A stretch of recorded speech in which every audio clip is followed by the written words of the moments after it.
পিতামাতা রাসূলুল্লাহ সাল্লাল্লাহু আলাইহি ওয়াসাল্লাম আমাদের পূর্ববর্তী উম্মতের এক অভূতপূর্ব অলৌকিক ঘটনা শুনিয়েছিলেন। এমন এক ঘটনা যা মানুষের ইখলাস অর্থাৎ একমাত্র আল্লাহ সন্তুষ্টির জন্য করা গোপন আমলের শক্তিকে আমাদের সামনে তুলে ধরে। একদা তিনজন পথিক একসাথে পথ চলছিলেন। চলতে চলতে হঠাৎ আকাশ কালো হয়ে এলো। প্রচণ্ড ঝড় বৃষ্টি ও বজ্রপাত শুরু হলো। বৃষ্টির হাত থেকে আত্মরক্ষা করতে তারা পাহাড়ের গায়ে থাকা একটি অন্ধকার গুহায় আশ্রয় নিলেন। তারা ভেবেছিলেন ঝড় থামলেই বের হয়ে যাবেন, কিন্তু হঠাৎ বিকট শব্দে পাহাড়ের ওপর থেকে বিশাল এক পাথর খসে পড়ল এবং গুহার মুখটি পুরোপুরি বন্ধ হয়ে গেল। এক মুহূর্তে গুহার ভেতরটা মিশমিশে অন্ধকারে ডুবে গেল। তারা তিনজনই পাথরটি সরানোর জন্য আপ্রাণ চেষ্টা করলেন, কিন্তু বিশাল সেই পাথর 1 ইঞ্চিও নড়ল না। বাইরে থেকে কোনো আলো বা বাতাস আসার সুযোগ ছিল না, আর পাহাড়ের সেই নির্জন কোণে তাদের বাঁচাও বলার মতো কেউ ছিল না। তখন তারা বুঝতে পারলেন দুনিয়ার কোনো শক্তি আজ তাদের এখান থেকে বাঁচাতে পারবে না, যদি না আসমানের মালিক পরম করুণাময় আল্লাহ তাদের উপর রহম করেন। তাদের মধ্যে একজন বললেন, হে আমার ভাইরা, আজ আমাদের বাঁচাতে পারে কেবল একটি জিনিস। আমরা জীবনে একমাত্র আল্লাহর সন্তুষ্টির জন্য যে আমলগুলো গোপন রেখে করেছিলাম, সেই আমলগুলোর অসিলা দিয়ে আজ আল্লাহর দরবারে কান্নাকাটি করতে হবে। তখন প্রথম ব্যক্তি হাত তুলে আল্লাহর দরবারে মোনাজাত শুরু করলেন। সে বলল, হে আল্লাহ, আমার অতি বৃদ্ধ পিতামাতা ছিলেন। আমি প্রতিদিন মাঠে পশু চড়াতাম এবং রাতে ফিরে এসে দুধ দহন করে আগে আমার বৃদ্ধ মা বাবাকে পান করাতাম, তারপর আমার স্ত্রী ও সন্তানদের দিতাম। একদিন পশু চড়াতে চড়াতে আমার অনেক দূর চলে যেতে হয়। ঘরে ফিরতে ফিরতে গভীর রাত হয়ে যায়। আমি দুধের পাত্র হাতে নিয়ে তাদের কামরায় গিয়ে দেখি আমার বৃদ্ধ মা বাবা ততক্ষণে ঘুমিয়ে পড়েছেন। আমার ছোট ছোট সন্তানরা ক্ষুধায় আমার পায়ের কাছে বসে কান্না করছিল। কিন্তু হে আল্লাহ, আপনার ভয়ে ও মা বাবার প্রতি সম্মানে আমি তাদের ঘুম ভাঙাইনি, আর মা বাবাকে না খাইয়ে সন্তানদেরও পান করাইনি। আমি সারা রাত দুধের বাটি হাতে নিয়ে মা বাবার মাথার পাশে দাঁড়িয়ে রইলাম। এভাবে দাঁড়িয়ে থাকতে থাকতে ভোরের আলো ফুটে উঠল। মা বাবা ঘুম থেকে উঠলেন, আমি তাদের দুধ পান করালাম, তারপর সন্তানদের দিলাম। হে রব, আপনি ভালো করেই জানেন আমি এই কাজটি কেবল আপনার সন্তুষ্টির জন্যই করেছিলাম। আজ যদি আমার এই কাজ আপনার দরবারে কবুল হয়ে থাকে, তবে আমাদের এই বিপদে পাথরটিকে একটু সরিয়ে দিন। সাথে সাথে এক অলৌকিক দৃশ্য দেখা গেল। বিশাল পাথরটি হালকা শব্দ করে কিছুটা সরে গেল এবং সামান্য আলো ভেতরে এলো, কিন্তু সেই ফাঁক দিয়ে বের হওয়া সম্ভব ছিল না। এরপর দ্বিতীয় ব্যক্তি এগিয়ে এসে কাঁদো কাঁদো কণ্ঠে আল্লাহর দরবারে হাত তুললেন।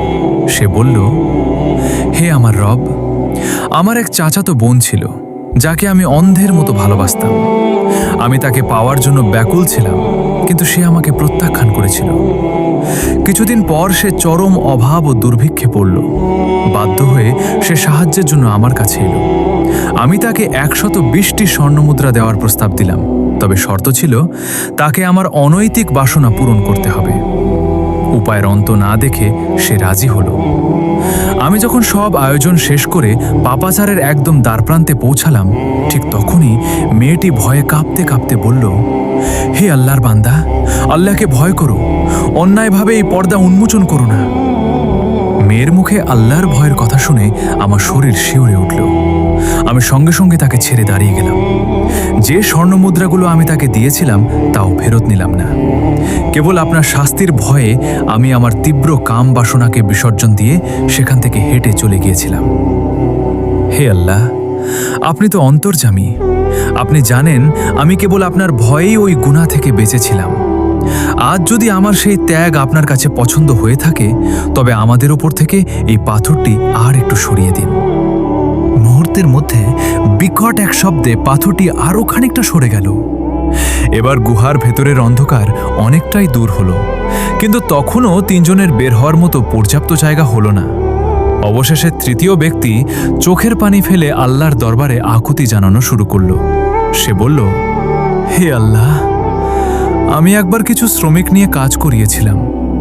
কাজ শেষে সবাইকে মজুরি বুঝিয়ে দিলাম, কিন্তু একজন শ্রমিক তার সামান্য পাওনা না নিয়ে রেগে চলে গেল। আমি তার সেই সামান্য পাওনাটুকুকে ফেলে না রেখে তা দিয়ে ব্যবসা শুরু করলাম। বছর গড়িয়ে গেল। সেই সামান্য টাকা থেকে আল্লাহ আপনি এতে এত বরকত দিলেন যে তা অনেকগুলো উট, গরু, ছাগল এবং একদল দাসে পরিণত হলো। অনেক বছর পর সেই শ্রমিকটি বৃদ্ধ অবস্থায় আমার কাছে ফিরে এলো। সে বলল, হে ভাই, বহু বছর আগে আমি তোমার কাছে কাজ করেছিলাম, কিন্তু পাওনা না নিয়ে চলে গিয়েছিলাম। আজ আমি খুব বিপদে, আমার সেই পাওনাটুকু আমাকে দিয়ে দাও। আমি তাকে বললাম, সামনে মাঠে যত গরু, উট, ছাগল ও দাস দেখতে পাচ্ছ, সবই তোমার, এগুলো নিয়ে যাও। শ্রমিকটি অবাক হয়ে বলল, তুমি কি আমার সাথে ঠাট্টা করছো? আমি বললাম, না, আমি ঠাট্টা করছি না, এটা তোমার সেই সামান্য মজুরির টাকা থেকেই অর্জিত সম্পদ। লোকটি আনন্দে আত্মহারা হয়ে এক ফোঁটা সম্পদও পেছনে না রেখে সব কিছু নিয়ে চলে গেল। হে আল্লাহ, আমি চাইলে তার আসল সামান্য পাওনাটুকু দিয়ে বাকিটা নিজের কাছে রেখে দিতে পারতাম, কিন্তু কেবল আপনার শেষ বিচারের ভয় ও আমানতদারির কারণে আমি তা করিনি। হে রব, আজ যদি আমার এই সততা আপনার দরবারে কবুল হয়ে থাকে, তবে এই পাথরটিকে পুরোপুরি সরিয়ে আমাদের মুক্ত করে দিন। তৃতীয় ব্যক্তির দোয়া শেষ হতে না হতেই ঘটল এক মহাবিষয়। আল্লাহ তাআলার নির্দেশে সেই বিশাল পাথরটি গুহার মুখ থেকে পুরোপুরি সরে গেল। তিনজন মানুষই মহান আল্লাহর দরবারে সেজদায় পড়ে গেলেন এবং নিরাপদে আলোর পৃথিবীতে বেরিয়ে এলেন। এই দীর্ঘ ও শিক্ষণীয় ঘটনাটি আমাদের জীবনের তিনটি বড় শিক্ষা দেয়। ১. পিতামাতার প্রতি নিঃস্বার্থ ভালোবাসা ও সেবা। ২. সুযোগ পাওয়া সত্ত্বেও কেবল আল্লাহর ভয়ে পাপ কাজ থেকে বিরত থাকা। ৩. মানুষের পাওনা ও আমানতের চরম সততা রক্ষা করা। আমরা যদি আমাদের দৈনন্দিন জীবনের লোক দেখানো আমল ছেড়ে কেবল আল্লাহর সন্তুষ্টির জন্য গোপনে সৎ কাজ করতে পারি, তবে জীবনের সবচেয়ে কঠিন অন্ধকার পরিস্থিতিতেও পরম করুণাময় আল্লাহ আমাদের জন্য সাহায্যের দুয়ার খুলে দেয়।